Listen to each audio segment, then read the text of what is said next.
역대하 4장 7절부터 10절까지입니다.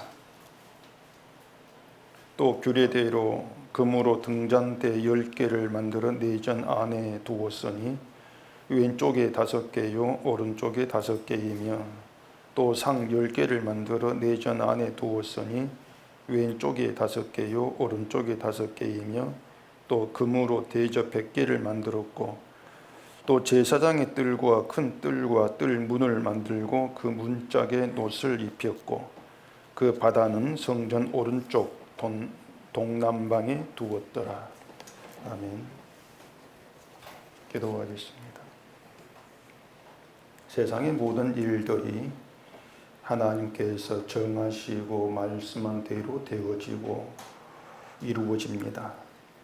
저희들도 하나님의 일하심 속에 존재하고 있고 우리 힘으로 되는 것은 아무것도 없습니다. 이 모든 것이 의미하는 것이 무엇인지를 오늘 말씀에서 깨달아 알게 하시고 오직 하나님께서 드러낸 그 뜻을 따라 성도의 모습을 바라보는 저희가 되게 주시옵소서. 예수님 이름으로 기도합니다. 아멘. 오늘 본문은 내전 안에 두는 기구에 대한 그런 내용입니다. 먼저 이 내전 안이 이제 어디를 말하는가 하면은 성소라고 하면 잘 아실 거예요. 이 성전 내부가 그 지성소와 성소로 나누어져 있죠. 그러니까 방이 2개인데 뭐 투룸이다 그렇게 생각하시면 됩니다. 그런데 우리가 아는 그런 투룸이 아니고 하나의 그 공간에 휘장을 쳐가지고 휘장 안쪽을 지성소라 하고 거기에 언약궤를 둡니다.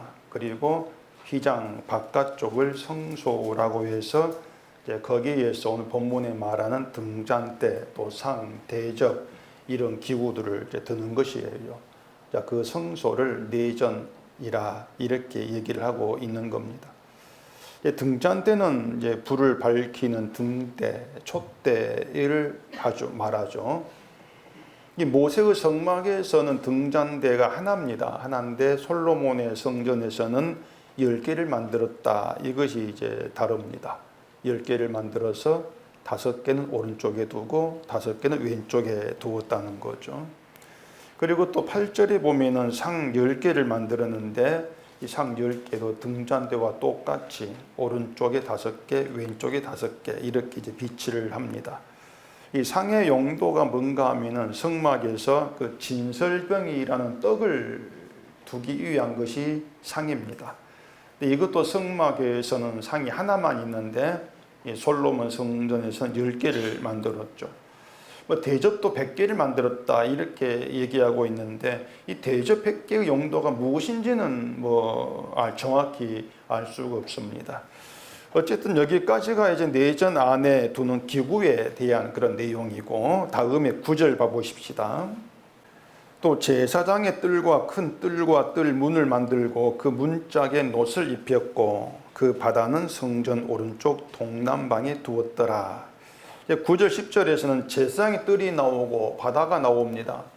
제사장의 뜰이나 바다 이것은 성전 밖에 그 이야기예요. 내전의 이야기가 아니고 성전 밖의 이야기란 말입니다. 그 제사장의 뜰과 큰 뜰, 이 모든 게 성전 밖의 구조인데 이게 말로만 설명해서 감이 좀 잡힐지 모르겠는데 지성소와 성소를 그 성전이라고 하는 하나의 건물로 생각하시면 됩니다. 그리고 그 성전 밖에 주위변에 마당이 있지 않겠습니까? 그걸 뜰이라고 하는데 그 뜰이 일반 백성이 들어갈 수 있는 뜰하고 제사장만 들어간 뜰로 이렇게 이제 구분되어 있습니다.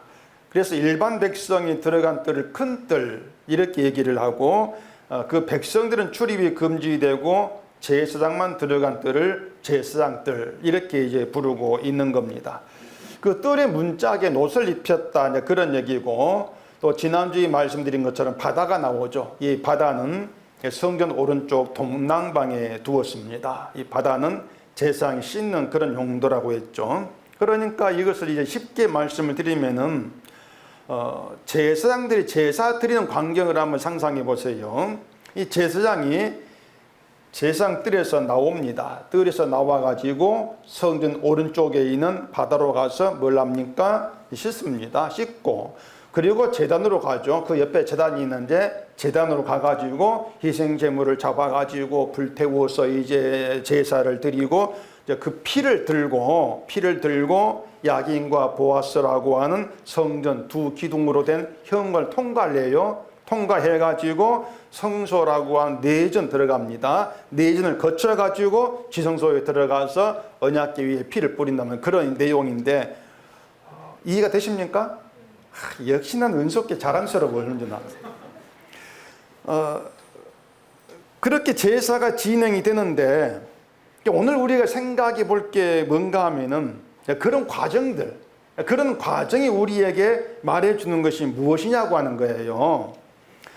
제사장이 바다에서 손을 씻는 이유는 거룩한 제사를 드리기 위해서 먼저 자기를 깨끗게 하는 어떤 그런 성결의 의식이 아니라 그랬습니다. 그런 의식을 보지 말라 그랬어요. 그 출애굽기에서 제사하기 전에 먼저 이제 수족을 물로 씻어 뭘 면하라겠습니까? 죽기를 면하라 이렇게 돼 있지 않습니까? 그 의미가 뭐냐면은 그 바다, 그 엄청난 물두멍, 그 대야에서 수족을 씻으면서 내가 죽은 자구나 그렇게 자기를 보라 그런 뜻이란 말입니다. 그런 점에서 바다는 인간의 죽음을 나타내는 용도다 이렇게 보시면 된다고 했죠. 그렇게 바다에서 씻은 다음에 제단으로 이제 간단 말입니다. 그게 뭔가 하면은 죽은 자로 자기를 죽은 자로 보고 제단으로 간다 그 뜻이에요. 죽은 자로 보고 제단으로 간다. 그 제단으로 가가지고 희생제물을 잡아 제사를 하고 이제 그 피를 들고 성전 들어간단 말입니다. 자, 그러면 생각해 보십시다. 잘 생각해 보세요. 제사장이 제물의 피를 들고 하나님께 가는 것이 용서를 받기 위한 것입니까? 아니면 용서 받은 자로 가는 것입니까? 어느 쪽이에요? 1번, 2번. 네, 2번입니다. 자, 이게 성도가 어떤 존재인가를 이해하는데 굉장히 중요한 내용이에요. 정말 중요한 내용입니다. 기독교인들이 하나님 관계에서 대개를 생각하는 게 뭐냐면은 자, 내가 하나님 믿는 사람이다. 믿는 사람이니까 나의 믿음을 하나님께 보여줘야 된다. 이 생각들 대개합니다. 내 믿음을 하나님께 보여줘야 돼. 그러니까 하나님께 나간다 의미가 뭔가 하면은 내 믿음을 보여줘서 그 믿음이 좋으면 상 받고 믿음이 나쁘면 벌 받고 이런 취지로 하나님께 나아간다. 이렇게 생각을 한단 말이에요. 결국에 기독교인들의 머릿속에 박혀있는 게 뭐냐면은 하나님께 나가면 내가 하나님께 서면은 하나님이 내 믿음과 내 행함의 삶들 그동안 살아왔던 삶들을 보시고 잘했으면 상 주고 못하면 지적하면서 벌 주고 이런 것으로 이제 하나님과의 만남을 생각하더란 얘기입니다. 그러면 사람들이 이제 뭘 자꾸 하려고 하겠습니까? 늘 하나님께 나갔을 때에 칭찬받을 수 있는 바른 삶을 살아야 되겠다. 그렇게 생각을 하겠죠. 그리고 그렇게 바른 삶을 사는 것을 성도의 삶으로 이 일을 하게 된단 말입니다. 그런데 말씀을 드린 것처럼 바다에서 손을 씻고 제단에서 제사하고 그 피를 들고 내전 안을 거쳐서 언약궤가 있는 지성소로 들어가는 그 과정을 우리가 들여다보면은 바른 삶을 살아야 한다는 것이 없어요. 내가 바른 삶을 살아가지고 나에게 나와서 나를 만나자. 그게 없단 말입니다. 그 이유를 말씀드린다면은 성도라고 하는 게 어떤 사람이냐. 성도는 죽음에서 건짐받고 용서받은 자로 하나님께 나가요. 용서받기 나가는 것도 아니고요. 내 삶을 점검받기 나가는 것도 아니고요. 이미 처음부터 용서받은 자로 하나님께 나간다는 얘기입니다. 그게 제사장이 제사하는 과정에서 나타난 얘기란 말이에요.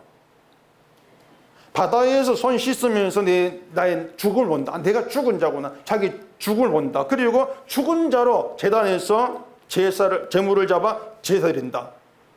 그럼 그 제사로 인해서 용서가 된단 말이에요. 제물의 피를 용서받죠. 하나님 피를 받으시고 죄를 용서하시고 죽으면 건진단 말입니다. 그게 성전 밖에 되어진 일이에요.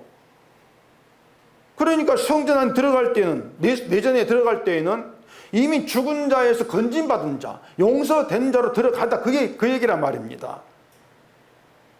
그렇기 때문에 용서받은 자로 희생제물의 피로 인해서 이미 죄가 다 가리운 그 상태에서 흠 없는 자로 피를 들고 하나님께 가는 것인데, 근데 그렇게 하나님을 만나는데 하나님이 내가 잘했나 잘못했나 이걸 보시면서 그에 대해 상을 내리신다. 그런 하나님이 없단 말이에요. 그 성경에 있을 수가 없는 것이죠. 로마서 8장에 보시면 바울이 그리스도 예수 안에 있는 자에게는 결코 뭐가 없다겠습니까? 정죄함이 없다 그랬습니다. 사람들이 이 정죄함이 없다 이 문구만 좋아해요. 듣기 좋거든요. 나를 정죄하지 아니한다. 그 문구만 좋아하고 정죄함이 없는 성도에 대해서는 도무지 생각지를 않습니다. 그렇기 때문에 정죄함이 없어. 그렇게 얘기를 하면서도 성도가 잘하고 못한 것을 저울질해 가지고 잘하면 뭐 상 주고 못하면 벌 주고 자꾸 이런 생각이 튀어나오고 있단 말이에요. 자, 정죄함이 이미 없는데, 정죄함이 없는 자로 하나님께 나가는 것인데, 그런데 내가 잘하고 못한 걸 본다. 그런 정죄함이 없다는 말이 거짓말 되지 않습니까? 그게 맞지가 않는 거예요. 그래서 기독교인들이 성도라고 하는 존재를 모릅니다. 정말 이 성도가 어떤 존재인가를 전혀 알지를 못하고 그냥 교회만 열심히 나가면 성도 있는 것이고 믿음 있는 것이고 그럼 그 믿음과 천국 간다. 자꾸 이렇게만 생각하고 있단 말이에요. 그게 속고 있는 거예요, 결국에는. 하나님을 믿어서 죄를 용서받고 구원받는 기독교는 아닙니다. 그런 구원은 성경에 없어요. 왜 그런가 하면은 이 내가 믿어서 죄를 용서받는다. 그 출발이 어떻게 됩니까? 그럼 내가 믿어야 돼요. 내가 믿어야 돼. 이게 시작인단 말입니다. 그건 종교란 말이에요. 내가 하나님을 믿어야 죄가 용서되면은 내가 믿지 않으면 용서도 못 받아. 그렇게 되지 않습니까? 그럼 하나님 우리가 믿기를 기다리는 분입니까? 그런 것들이 이제 불교와 다르지 않은 종교라고 하는 것입니다. 성경에서 말하는 성도는 사람이 세상에 있기도 전에, 그래서 무슨 행함이라고 하는 것이 사람에게서 나오기도 전에 이미 하나님의 용서 안에 부름받은 자로 선택된 게 성도예요. 아시겠어요?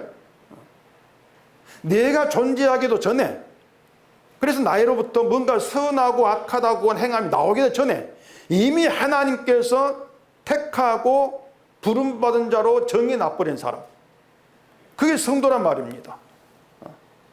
내가 교회를 나오고 내가 하나님을 알기도 전에 용서받을 자로 그 운명이 이미 정해진 거예요. 그래서 하나님을 알게 되고 믿게 된 모든 것은 그 사람의 결단이나 의지와 관계없이 하나님이 정한 운명에 이끌린 결과란 말입니다. 내가 믿은 게 없다는 얘기예요. 우리가 하나님을 알게 되었으면은 내가 한 것이 아니고 하나님이 나에게 정한 그 용서받은 성도 운명에 끌려간 거예요. 네가 성도 된 것이 하나님 일하시면 이루어진 그런 일이 된단 말입니다. 근데 이런 말을 사람들이 별로 좋아하지 않습니다. 그 말을 들으면 뭐 느낌이, 그럼 구원받을 사람은 어떻게 살아도 어차피 구원받게 되어 있다는 뜻이냐, 그렇게 받는 거예요. 그러면서 그냥 막 살아도 되겠지, 자꾸 이런 느낌을 받기 때문에 뭔가 좀 안 맞다, 그렇게 받아들인단 말입니다. 에베소서 1장에 보면은 그 창세 전에 그리스도 안에서 우리를 택하셨다 이렇게 말합니다. 창세 전이 나와요. 창세 전. 그 4절 제가 읽어볼게요. 그 창세 전에 그리스도 안에서 우리를 택하사 우리를 사랑하면서 그 앞에 거룩하고 흠이 없게 하시려고 이렇게 말한단 말입니다. 자, 뭐 다 아시는 내용이니까 한번 천천히 생각해 보세요. 창세 전에 그리스도 안에서 택하셨다. 거기에 해당되는 사람이 성도입니다. 성도예요. 그리고 하나님이 택한 그 성도를 하나님 앞에 거룩하고 흠이 없게 하시려고 이 말이 나옵니다. 거룩하고 흠이 없게 하시려고. 그게 무슨 뜻이에요? 거룩하고 흠이 있다 그 따입니까? 창세전 택했는데 그 사람이 있기도 전에 이미 그 사람을 거룩하고 흠이 있다 이렇게 본단 말입니다. 죽은 자라 그 뜻이에요. 그러니까 제가 지금 말씀드리는 것은 창세전에 예수 안에서 택함 받은 성도가 이미 거룩하고 흠이 있다 그 말이에요. 불의하다 그 뜻입니다. 불의하고 더럽다. 죽은 자인 죄인이라고 하는 거예요. 그러니까 하나님은 죽은 자인 죄인을 택해서 예수 그리스도 안에서 사랑 안에서 거룩하고 흠이 없게 하신다고 하는 것입니다. 인간이 만들어 전에 이미 그렇게 계획이 되었다고 하는 것이에요. 인간이 있기도 전에 이미 인간을 불의하고 더러운 자로 말씀한단 말입니다. 이해가 되십니까? 예. 다시 말해서 하나님은 처음부터 인간을요, 죄를 드러내고 죄를 보여주기 위한 도구로 지으신 거예요. 그러면 하나님이 불의하고 더러운 자를 무엇으로 어떻게 거룩하고 흠이 없게 하시는가 하면 아들의 피죠. 아들의 피로 죄를 되푸시고 용서한 방식으로 더러운 자를 거룩하고 흠이 없게 만드시는 거예요. 이 모든 것들이 창세 전에 이미 계획되고 예정된 하나님의 일이다. 이렇게 되어 있단 말입니다. 그래서 성도는요, 세상에 나와서 무슨 선과 악이라는 행함이 있기도 전에 이미 예수 그리스도 안에서 용서받은 자로 시작합니다. 믿음 그릇 안 따지는 거예요. 이미 성도는 하나님의 선택 안에서 용서받은 자로 시작을 한단 말이에요. 이것이 제사장이 바다에서 손을 씻고 제사를 드리고 제물의 피를 가지고 언약궤에 있는 지성소로 나아가는 모든 과정이 담긴 내용이란 말입니다. 용서받기 위한 것이 아니라 용서받은 자로 하나님께 나간다. 정죄함이 없는 자로 하나님께 나가서 하나님을 만난다. 이걸 우리가 잘 이해를 해야 합니다. 그래야만이 성도로 산다는 것이 무엇인가 이걸 알 수가 있단 말이에요. 에스겔서 16장을 봐보십시다. 에스겔서 16장 62절입니다. 내가 내게 내 언약을 세워 내가 여호와인 줄 내가 알게 하리니 이는 내가 내 모든 행한 일을 용서한 후에 내가 기억하고 놀라고 부끄러워서 다시는 입을 열지 못하게 하려 함이니라. 주 여호와의 말씀이니라. 거기 잠깐 펴놓으십시오. 그 구절을 보면서 제 말 들어보세요. 하나님이 언약을 세우셨다 이렇게 말하는데 그 하나님이 세우신 언약이 뭐냐면 용서예요. 용서가 언약이에요. 그런데 그 63절에 보시면은 내 모든 행한 일을 용서한 후에 이렇게 말합니다. 모든 행한 일을 용서한다 이렇게 말하는 겁니다. 모든 행한 일이에요. 그 모든 행한 일이 의미하는 게 뭔가 하면은 이스라엘이 행한 모든 일이 하나님께 용서받아야 될 죄에 속한다 그 뜻이란 말입니다. 모든 일이에요. 모든 일. 그러니까 인간이 행한 일 어느 것 하나도 죄가 되지 않은 것이 없다는 겁니다. 모든 일이 용서를 받아야 될 것이기 때문에 모든 일 가운데에서 죄가 되지 않는 게 없어요. 선한 것입니다. 내놓을 것이 없단 말입니다. 그러니까 이걸 제사가 제사장이 바다에서 손을 씻는 것으로 시작한다 생각하면 알 수가 있어요. 죄로 인해 죽은 자로 시작하는 제사이기 때문에 제사했다, 제사 드렸다고 하는 것이 인간의 공로 들어오지가 않습니다. 돌아오지가 않는 거예요. 예배를 드린다면은 죄로 인해 죽은 자로 예배 드리는 거예요. 그러면 그 예배 드린 것이 공로가 되어가지고 우리에게 돌아오는 게 없어요. 뭔가 상으로 복으로 돌아오는 것이 없단 말입니다. 근데 이스라엘은 제사 드리는 것을 자신들이 하나님께 제물을 바치고 섬기는 믿음의 행위로 봤어요. 그래 제사가 자기의 공로가 돼버린 것이죠. 그게 이스라엘이 잘못됨이었단 말입니다. 그렇기 때문에 바다에서 제사장이 손을 씻어도 그 죽음의 의미는 사라지는 것이죠. 그냥 자기를 깨끗게 하는 거룩한 행위를 뒤바뀌어버린 거예요. 손을 씻는 것이. 목욕제기라는 말이 있지 않습니까? 뭐 옛날에 그 제사나 또 중요한 일을 앞두고 부정타게 하지 않으려고 몸을 씻고 깨끗하게 하는 그런 이제 의식인데, 왕도 어떤 중요한 의식할 때 몸을 목욕제기하고 의식하고 그랬지 않습니까?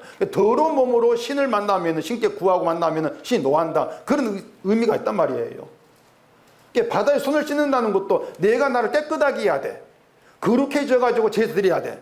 그래야 그 제물이 거룩해지고 하나님께 바쳐져. 그렇게 생각하는 것이에요. 오염된 거죠. 바다의 의미가.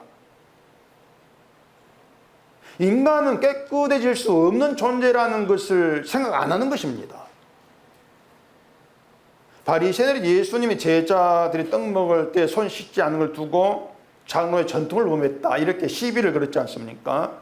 음식을 먹을 때 손을 씻어라, 이게 장로의 전통이라고 하는 것인데, 그 정신이 뭔가 하면은 하나님 백성으로서 항상 더러운 걸 피해라, 더럽지만 깨끗하게 자기를 간수하라는 것이에요. 깨끗한 자로 깨끗함을 지키라고 하는 건 장로 전통이란 말입니다.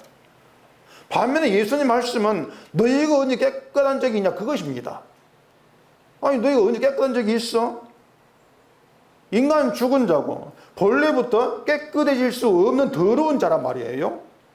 입으로 들어가는 것이 사람을 더럽게 하는 것이 아니라 입에서 나오는 그것이 사람을 더럽게 한다. 그게 주의 말씀이었단 말입니다. 입으로 들어가는 것이 사람을 더럽게 하는 것이면은 내 입에 들어오는 조심하면 된단 말입니다. 이건 먹을 거, 이건 먹지 않을 거, 손을 씻고 먹고 내 입에 들어온 걸 조심하면 돼요. 사람의 건강을 위해서 음식을 고르는 것처럼, 먹지 않은 것처럼 나를 더럽게 할 수 있는 것을 골라내고 피하면 된단 말이에요. 근데 입에서 나오는 게 더럽게 하는 것이면 문제가 달라집니다. 아니 내 입에서 나오는 건데 이걸 어떻게 조심을 합니까? 이건 조심으로 되는 게 아니에요. 입 자체가 내 몸이란 말입니다. 결국 입에 나오는 건 내 몸에서 나오는 것인데, 그게 더럽게 한다는 것은 네 몸 자체가 더러워, 그 뜻이거든요. 네가 아예 더러운 자야. 그러니까 더러운 몸으로 뭘 한다 할지라도 더럽지 않은 게 없어. 그것입니다. 예수님 말씀이. 결국 인간의 행함이라고 하는 건 이러한 시각에 봐야 돼요. 내 몸으로 행한 것, 내 몸에 나온 어떤 것도 이게 더럽지 않은 게 없다, 이렇게 말하면 또 달라들죠. 그럼 예배도 더럽단 말입니까? 아니 기도가 더럽습니까? 더럽다는 겁니다. 그럼 하지 말라고요? 하지 말라는 게 아니고, 결국 인간 사고는 그거예요. 이게 더러운 거 더러워요. 그럼 내가 하지 않아서 내가 더러운 걸 피하고 깨끗해야겠다, 자꾸 그 생각이란 말이에요. 그게 인간의 악한 사고방식이란 얘기입니다. 그러니까 성경이 말하는 게 뭐냐면은 네가 행한 일 가운데 죄가 되지 않은 건 없어.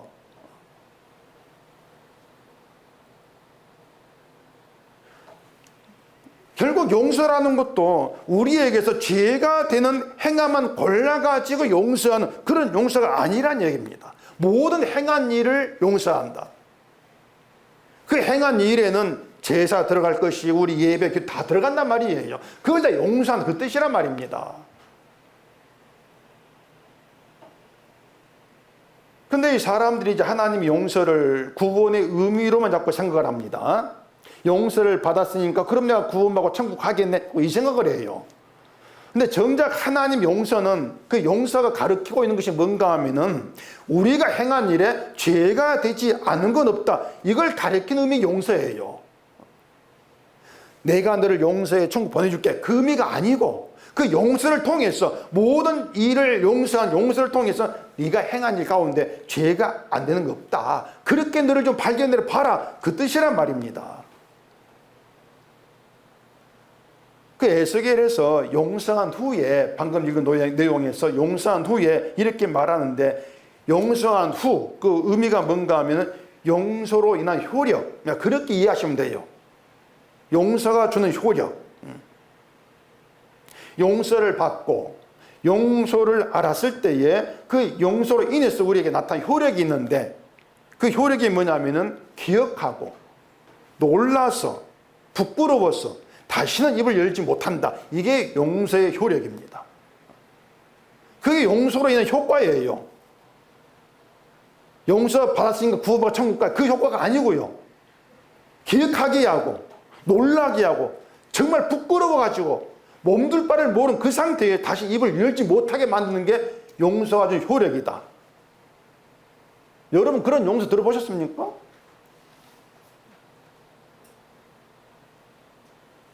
용서 효력이 뭐냐면 기억한다는 게 내 죄를 기억하는 거예요. 내 죄를 기억하게 되고 내 죄로 놀라는 겁니다. 아니 이게 죄였습니까? 아니 이건 나는 믿음을 알았는데 이게 죄란 말입니까? 놀라는 거예요. 그리고 죄인데 내 믿음의 자랑한 걸 삼았던 게 부끄러워지죠. 죄를 죄로 내놓지 못하고 이걸 잘났다고 내놓았던 거 부끄러워지죠. 부끄러워지면서 할 말이 사라지는 겁니다. 입이 다물어져요.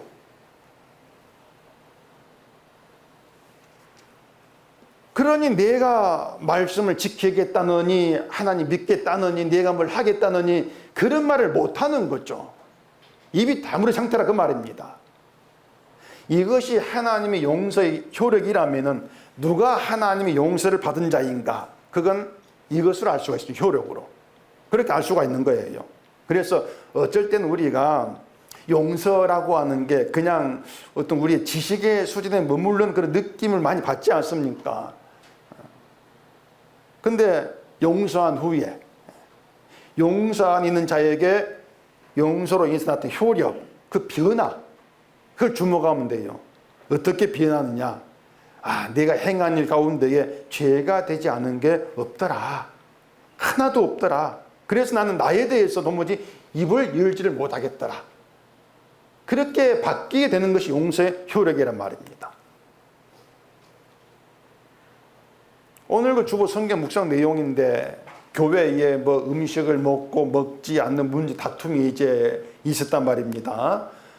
우상에게 바친 제물은 더러워졌으니까 먹으면 안 된다. 그렇게 하면 고기를 피한 사람들 이들이 있고 또 우상 괜찮아 그러면서 아니 그걸 이제 피하면 채소 먹는 사람이 있고 우상 괜찮아 그러면서 모든 걸 다 먹는 그런 사람이 있다 그거예요. 교회에 양쪽이 모두가 다 자기를 옳다고 합니다.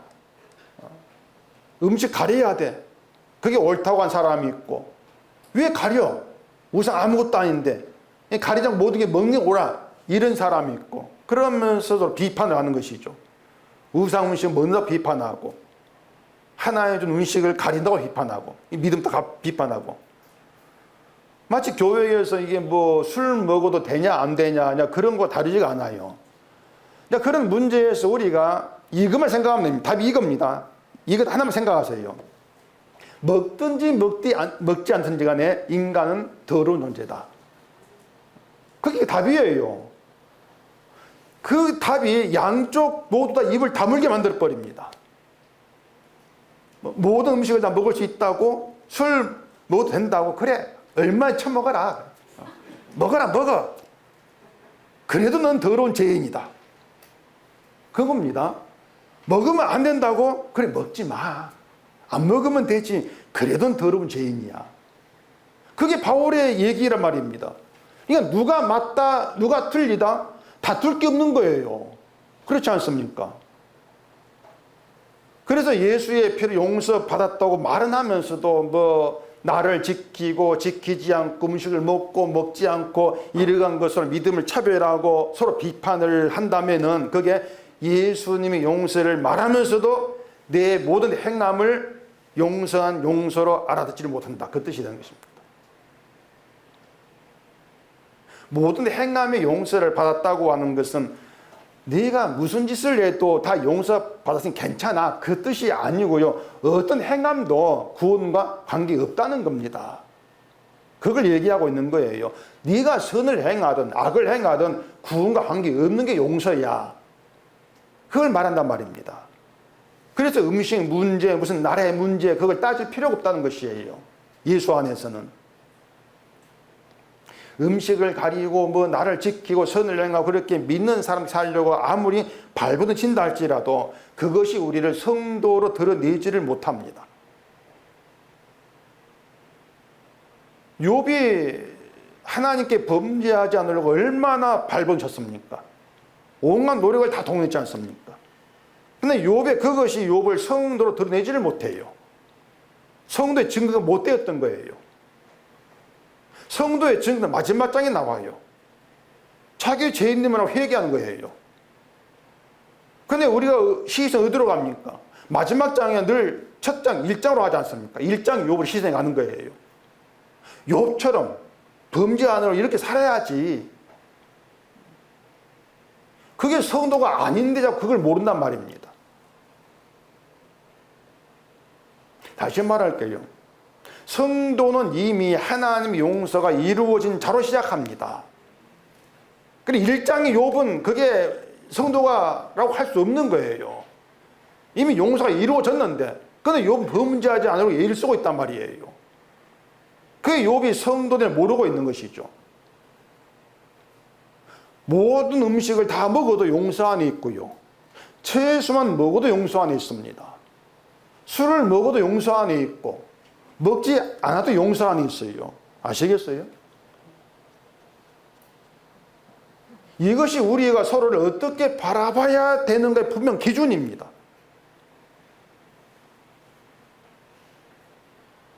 이렇게 물으면 또 꼭 묻고 싶어지는 게 있죠. 뭘 해도 그러면 용서 안에 있으니까 술 먹어도 되겠습니까? 이제 그렇게 물어서 제가 할 말은 딱 하나입니다. 처먹어라. 먹고 싶으면 처먹어라. 그 말밖에 할 말이 없는 거죠. 네 마음대로 처먹어라. 먹고 싶으면 먹고요. 먹기 싫으면 안 먹으면 돼요. 그렇거든요. 얘기했잖아요. 술을 먹어도 더러운 자고 안 먹어도 더러운 자란 말입니다. 그 이치를 놓치지 말라는 것입니다. 그 이치를. 근데 사람들이 자꾸 먹고 안 먹고 뭐 구별하고 이런 문제에 매달리고 있는 것은 이 사람의 그때 욕망이라고 하는 것이 자기를 자꾸 옳은 자로 드러내고 싶어 하는 겁니다. 내가 맞아. 그런 나를 드러내고 싶어 하는 거예요. 바울이 우리가 다 하나님의 심판대 앞에 서리 이렇게 말하지 않습니까? 하나님의 심판대 앞에 서면 하나님이 음식을 먹었다 안 먹었다 그런 문제로 칭찬하실 것이 아니란 말이에요. 누가 술 먹었어? 술 먹는데 골라내가지고 벌 주는 그런 심판대가 아니란 말입니다. 심판대 앞에 설 때에는 정죄함이 없는 자로 서요. 예수님 피로 용서받은 죄인으로 쓴단 말입니다. 그게 심판대예요. 그래서 심판대에 우리의 행함이라고 하는 그 없습니다. 행함을 살펴가지고 벌 주는 것이 심판대가 아닌 거예요. 근데 교회를 보면 하나같이 자꾸 행함 매달린단 말입니다. 자기들이 빛이 되겠다는 겁니다. 빛이 되어 빛을 드러내겠다. 그런 의도란 말이에요. 빛이 되어서 뭐 예수를 모르는 사람을 예수를 알게 하고 막한 사람 변화시켜가지고 선 사람 되게 하고 뭐 이런 생각들인데 참 꿈이 야무지죠. 헛된 꿈을 꾸고 있단 말입니다. 교회는 그런 교회가 아니에요. 그걸 교회라고 하질 않아요. 본문 7절 봐보십시다. 또 규례대로 금으로 등잔대 10개를 만들어 내전 안에 두었으니 왼쪽에 5개요 오른쪽에 5개이며 또 상 10개를 만들어 내전 안에 두었으니 왼쪽에 5개요 오른쪽에 5개이며 또 금으로 대접 100개를 만들었고. 자, 제사장이 피를 들고 들어가는 것은 이미 피로 용서받은 자로 들어가는 것이라고 말씀드렸죠. 그러면 용서받았으면 되는데 용서받았는데 왜 성수가 필요하고 내전의 기후가 필요하냐 이런 질문을 또 해볼 수가 있는 겁니다. 자, 여러분이 용서를 받았다고 하십시다. 용서를 받았다면 아니 그럼 교회에 나올 필요도 없고 설교 들을 필요도 없는 것 아닙니까? 또 이런 생각일 수 있는 거예요. 용서 받았으면 그게 언약이니까 언약의 완성이니까 용서가 취소되지 않을 건데 시도되지 않을 건데, 그러면 교회를 내가 나오지 않아도 천국 갈 것이고 그 설교 듣지 않아도 되는 것 아닙니까? 이런 노림수가 자꾸 생긴단 말입니다. 그렇기 때문에 우리가 왜 교회에 나와서 설교를 듣고 있어야 되는지 그 이유를 또 분명히 알아야 되지 않겠습니까? 용서 받은 자인데 왜 설교를 드려야 되는가?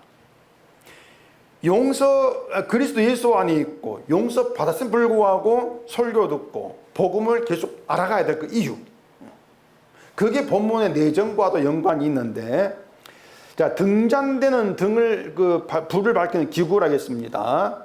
그 등잔대가 왜 하나가 아니고 10개인가 생각하면 아마 솔로몬 성전의 그 성소가 그 성막과 다르게 규모가 크기 때문에 등잔 10개 있지 않냐, 또 이렇게 좀 짐작을 해볼 수 있고, 그냥 짐작이에요. 어쨌든 등잔대로 불을 밝힙니다. 상이 10개가 있는데 본문에 나와 있지 아니한데 성막 구조에서 보면 상이 있고 위에 진설병이라는 떡이 있다고 했지 않습니까? 그 떡이 12개인데 그 12개의 떡이 이스라엘을 이제 의미를 해요. 등잔대가 없으면은 내전하니 캄캄합니다. 캄캄하겠죠. 캄캄하면은 상에 있는 진설병 숨겨져요. 드러나지가 않아요. 결국 등잔대로 인해서 내전안의 상과 진설병이 드러난다 그 말입니다. 다시 말해서 그 등잔대가 이스라엘의 실체를 드러낸다, 그렇게 보시면 돼요. 빛을 비춰서 어둠의 그 이스라엘 실체를 드러낸다. 빛으로 인해 어둠이 드러난다 그 뜻이죠. 이것이 빛으로 오신 예수로 인해서 어둠이 드러나는 이런 의미와 연결되어진단 말입니다. 그래서 제사장이 피를 들고 내전안을 통과한다는 것은 용서받은 죄가 다 드러나는 것이에요. 용서받은 죄가 드러난 자로 하나님께 나간다.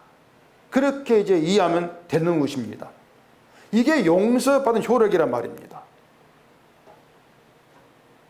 자, 하나님이 죽은 자를 택하시고 용서했다 하겠습니다. 그렇게 용서하신 다음에 하시는 일이 죄를 드러내고 죄를 포기하는 것입니다.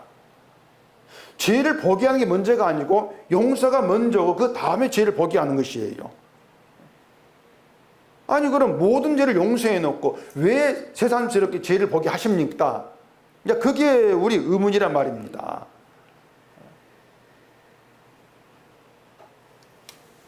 그게 뭔가 하면 그겁니다. 용서로 인해서 그 용서가 저주 가운데 있는 죽은 자인 나를 거룩하고 흠없는 자 되게 했다는 그 하나님의 언약을 보게 하는 것입니다. 내가 저주받은 죄인의 내가 거룩하고 흠없는 자 된 게 용서 덕분이구나. 그게 하나님의 언약의 완성이구나.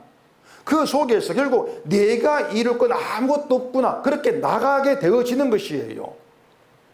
그걸 알게 되었을 때에 뭐 나를 지킨다, 음식을 먹고 안 먹는다, 이게 의미가 사라진단 말입니다. 그게 용서라고 하는 거예요. 그렇기 때문에 그 용서를 통해서 내 죄를 보게 되어지면은 신앙생활을 잘하자, 이게 말이 안 된단 말입니다.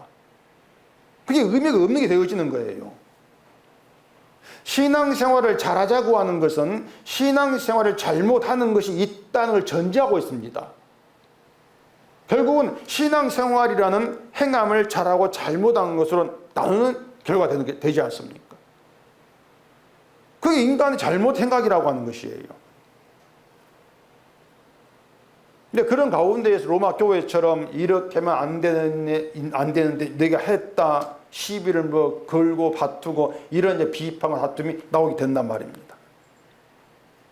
그래서 예수님의 그 십자가의 용서의 은혜를 방해하는 자가 누구인가 하면은 소위 열심히 믿겠다고 설치는 사람입니다. 그게 십자가를 방해하는 자예요. 믿음이 믿음을 방해한다, 이렇게 말할 수가 있는데 인간의 믿음이 하나님의 선물로 준 믿음을 방해한단 말입니다. 그게 지금 현실이거든요. 우리를 용서받은 자로 만들어서 하나님께 나오게 하시는 것은 믿음에 있어서는 네가 잘한 것으로 내놓을 게 없다는 것을 얘기하고 있습니다. 그냥 하나님께서 행하신 그 일만 가지고 나오라, 그겁니다. 하나님께서 너에게 이룬 그 일만 감사하고 찬송해라. 걸어간 대로 나오라. 그거예요. 이미 용서했으니까 네 행함이 잘하고 못하고 이건 네가 생각하지 마. 그걸 얘기하고 있단 말입니다. 그 신앙의 과정의 마지막이 용서라면은 우리가 잘해 용서받겠구나. 그 생각이 맞아요. 마지막 용서라면은. 근데 아예 시작부터 용서란 말입니다. 용서해놓고 시작한다. 그래 얘기가 달라진단 말이에요. 지금 이 말을 몇 번째 말하는지 모르겠는데 하나님은 용서해놓고 용서를 가지고 우리를 지적한다. 그렇게 생각하시란 말입니다. 너 주일 안 지켰지? 그런 지적이 아니고 왜 자꾸 네가 중심이 되려고 하는 그 지적이에요. 용서했는데 왜 자꾸 네가 중심이 되려고 해? 왜 지금 네가 잘하려고 해? 그 지적이란 말입니다. 그러니 사람들이 교회에 배운 것이 잘해야 믿음인데 오히려 그걸 지적받으니까 놀라는 거죠. 아니 그게 죄였습니까? 그게 놀라고 입이 다물어지는 거예요. 잘하겠다 입이 다물어진단 말입니다. 그게 성도인 거예요. 입이 다물어져 버리는 것이.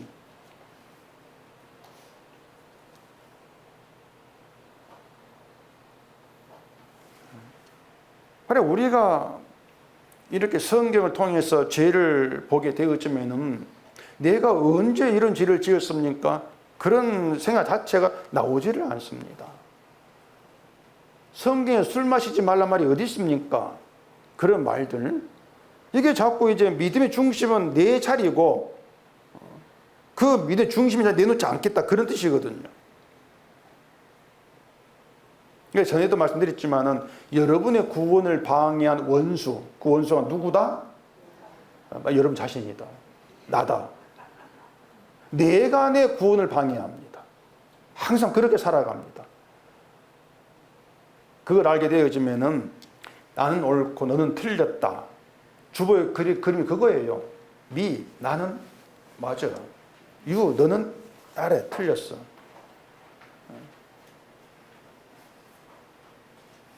덧붙이는 말인데요. 참 주보의 그림 하나까지도 설교 연기시키려고 제가 노력을 굉장히 합니다. 연구에 연구를 해요. 얼마나 피곤하겠습니까? 그러니 그림 하나도 허투루 보지 마시라 그겁니다. 이게 어떤 의미로 이렇게 그림되어 있을까? 나는 옳고는 틀렸다. 그 생각이 나오다가도 용서 안에서 지워져 버립니다. 내가 문제인데 다른 사람이 신앙 생각할 틈이 없는데 내가 그걸 생각지를 안 했구나. 그렇게 자기를 보게 되어지는 것이죠. 그래서 하나님의 용서가 이 세상에서 드러나기 위해서 누가 필요하는가? 죄로 인해 죽은 자가 필요해요. 그리고 하나님의 용서를 세상에 증거할 자는 자신이 죽은 자임을 아는 성도입니다. 교회는요, 사람을 성경 말씀으로 감화시켜가지고 변화되게 해서 예전 일을 버리게 해서 새 사람 고치는 그런 게 교회가 아닙니다. 죄를 모르고 온 사람들에게 죄를 알게 하는 게 교회예요. 그래서 교회 올 때에는 신앙 좋고 멀쩡히 왔는데 말씀 듣고 나갈 때는 이게 걷지 못할 정도로 엉망이 돼가지고 아예 불구가 되어가지고 돌아갑니다. 질질 끌려가지고. 신앙 좋은 거 사라져요. 내가 진짜 나쁜 놈이었네. 그렇게 돌아가져요. 그게 정상입니다. 그러라고 제가 설교하는 것이고요. 죄인임을 잊어버리고 온 사람을 죄인으로 돌아가게 하라고 교회가 있는 거예요. 그러면 하나님이 여러분을 예수 믿게 하시고 교회로 모이게 하신 이유, 교회 나오게 하시고 말씀 듣게 하시고 그 이유를 어떻게 해석을 해야 되겠습니까? 교회에 나와서 신앙생활 잘해서 말씀 듣고 실천해서 성도답게 살아가라. 그건 아니겠죠. 그건 아니고요. 하나님이 여러분을 교회 되게 해서 교회를 모이게 한 본래 취지는 교회에 모여가지고 몽땅 다 저주받은 죄인이다 그겁니다. 그게 말씀 듣게 한 이유고 교회로 나오게 한 이유예요. 죄인 되게 하라고. 그게 하나님의 취지이기 때문에 교회는 내 믿음을 드러내고 자랑하는 그런 곳은 아닙니다. 교회를 그렇게 만드는 게 사탄 일이에요. 그래서 우리가 교회를 둘러오면은 정말 잘 보이는 게, 야, 사탄의 일이 순탄히 잘 되고 있구나. 그렇게 보여요. 교회를 보게 되어지면. 그런데 하나님이 택한 자를 부르시고 용서 받은 대로 모이게 하셔서 죄인 되게 하고 죄인으로 모여서 주님이 용서를 감사하는 그런 교회 무리가 실패 없이 만들어지고 있다는 거. 그걸 생각하면은 사탄의 일도 하나님 일하심을 위한 도구입니다. 하나님이 일하심을 위해서 사탄의 일이 잘 되도록 놔두고 계시는 것이죠. 교회에 와가지고 이런 생각하는 사람 누가 있겠습니까? 내 복이다 생각하지. 인간으로는, 우리의 머리로는 그럴 생각이 가능하지가 않아요. 교회 가가지고 죄인 되자. 아, 이 교회 또 표어를 만들면 좋겠네. 죄인 되는 교회. 그 말을 이해를 할 수 없단 말입니다. 그런데 그 말이 이해가 된다. 맞아, 교회가 죄인 돼야 돼. 죄인 되는 교회야. 그 이해가 되어진다면 그걸 성령의 작업이라고 말하지 않을 수가 없죠. 다시 말씀드릴게요. 교회는 여러분이 저주받은 죽은 자임을 알게 하고 들은 보게 합니다. 그게 교회 일입니다. 근데 그게 사실 즐거운 일은 아니에요. 내 죄를 보게 한다. 이게 즐겁지가 않죠. 교회에 대해서 우리가 품고 있는 일이 있습니다. 구제 사업이니 선교 사업이니 그런 열심을 내고 이런저런 행사 좀 하고 교인들이 힘나고 예수 또 믿고 싶은 마음이 들 수 있는 그런 좀 설교를 해주고 그래야 교회 나온 재미가 있을 것인데 그런 교회를 품고 있지 않습니까? 그건 재밌는 교회. 근데 교회가 죄인되라. 그런 말 들으니 사실 괴롭죠. 내가 좋아하는 것을 좋지 않다고 하니까 그게 괴로운 거예요. 여러분 병원 가면 의사들이 그 해롭다고 하면 먹지 말라고 하는 거. 그 먹지 말라고 하는 것 중에 평소에 내가 좋아하지 않는 게 들어있는 게 있습니까? 없습니다. 다 좋아한 것들을 의사는 이거 먹으면 안 됩니다. 이것도 해롭습니다. 괴롭죠. 들으면서 다 내가 좋아하는 것들인데. 그래 의사 말 듣고 있는 속으로는 싫다. 그렇게 듣고 있는 거예요. 지금 여러분이 설교 듣고 있는 심정감 그럴 겁니다. 들으면서 싫다 괴롭다. 근데 돌아오면은요 싫다 하면서도 나도 모르게 싫은 걸 하고 있는 그 싫은 거에 참여되고 있는 그런 날 또 발견되기도 하는 것입니다. 내가 괴로운 것들이었는데 싫은 것들은 내가 왜 이런 믿음의 길에 있지? 그걸 두고 성령이 함께한다. 하나님이 정한 운명이 우리를 끌어간다. 그 말입니다. 하나님이 정한 운명을 끌어가고 있던 거예요. 그게 우리의 실상 현실이란 말입니다. 그러니 나로 된 건 아무것도 없죠. 그냥 끌려가고 있을 뿐이란 말입니다. 그러니 구원이든 복이든 용서이든 간에 그걸 받을 만한 사람 되려고 하지를 마세요. 하들들을 하지 마세요. 생각들을 마세요. 아예. 구원을 받을 만한 사람, 복을 받을 만한 사람, 그게 사탄이 이렇게 파는 함정입니다. 그게 속임수예요. 구원 받을 만한 사람 됩시다. 함정이 빠진 것입니다. 내가 구원이 확실한 사람을 자꾸 나를 통해서 보려고 하는 것, 그게 인간 생각일 뿐이에요.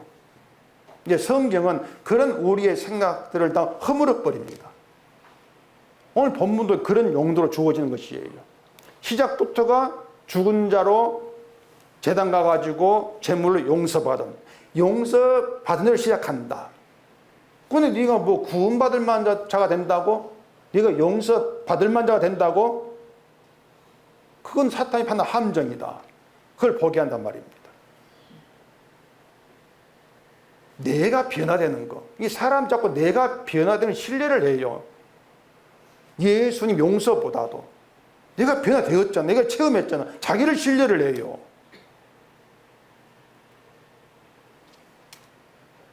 그렇게 우리가 좋아하는 것들, 내가 신뢰하는 것들, 내가 믿는 것들을 하나 잘라내고 괴로움이 되는 걸 주시는 분이 하나님 일하신 거예요. 우리는 하나님 주신 대로 살아가는 것 뿐입니다. 괴로운 걸 좋아해라는 것이 아니고 내가 좋아하는 걸 포기하지 않는, 자꾸 내가 좋아하는 대로 살려고 하는 그런 완악한 내 실체를 보라는 것이에요. 나의 실체를 보라. 그리고 창세 전에 택하시고 부르시고 용서한 은혜의 완전함, 용서의 완전함, 그 강함을 나의 지혜 가운데서 좀 보고 깨달아 그 말입니다. 하나님의 용서가 실패가 없기 때문에 너는 네 좋은 걸 자꾸 하려고 했는데 지금 들어와 있는 자리가 어디냐? 네가 괴로워했던 죄 있는 자리잖아. 그걸 통해서 하나님의 일은 실패가 없구나. 그렇게 주의를 믿게 되어지는 것이에요. 그래서 저주 받을 수밖에 없는 인간을 하나님의 언약한 대로 용서하시고 구원하시고 십자가의 능력, 그 능력만 깊이 알아가면 됩니다. 그게 신자예요. 여러분이 잘하고 못하고 다시 말하자 그걸 들여다볼 이유가 없고요. 거기에 기웃걸 필요가 없어요. 우리는 십자가의 능력 붙들려 있으니까 성도는 그 능력이 나를 어떻게 끌어가는가, 그 능력을 하나님 드러내시는 나의 죄됨, 악함, 그걸 통해서 발견하고 깨닫고 감사하는 것, 그게 성도 된 것입니다. 그렇게 성도 된 길로 이끌어 가시는 하나님 일하심 높이고 감사하고 찬송하는 우리가 되기를 바랍니다. 기도하겠습니다. 우리 아버지 하나님, 창세 전에 택하시고 이미 언약 속에서 용서한 자로 우리를 부르신 하나님 일이 참 신비하고 귀하고 놀랐습니다. 용서 받은 자로 시작하는 일 가운데에서 나의 행함들, 나의 오름은 다 잘라내게 하시옵시고 오직 주님이 이루시는 용서의 은혜만 안고 나아가서 감사하는 저희가 되게 해주시옵소서. 예수님 이름으로 기도합니다. 아멘.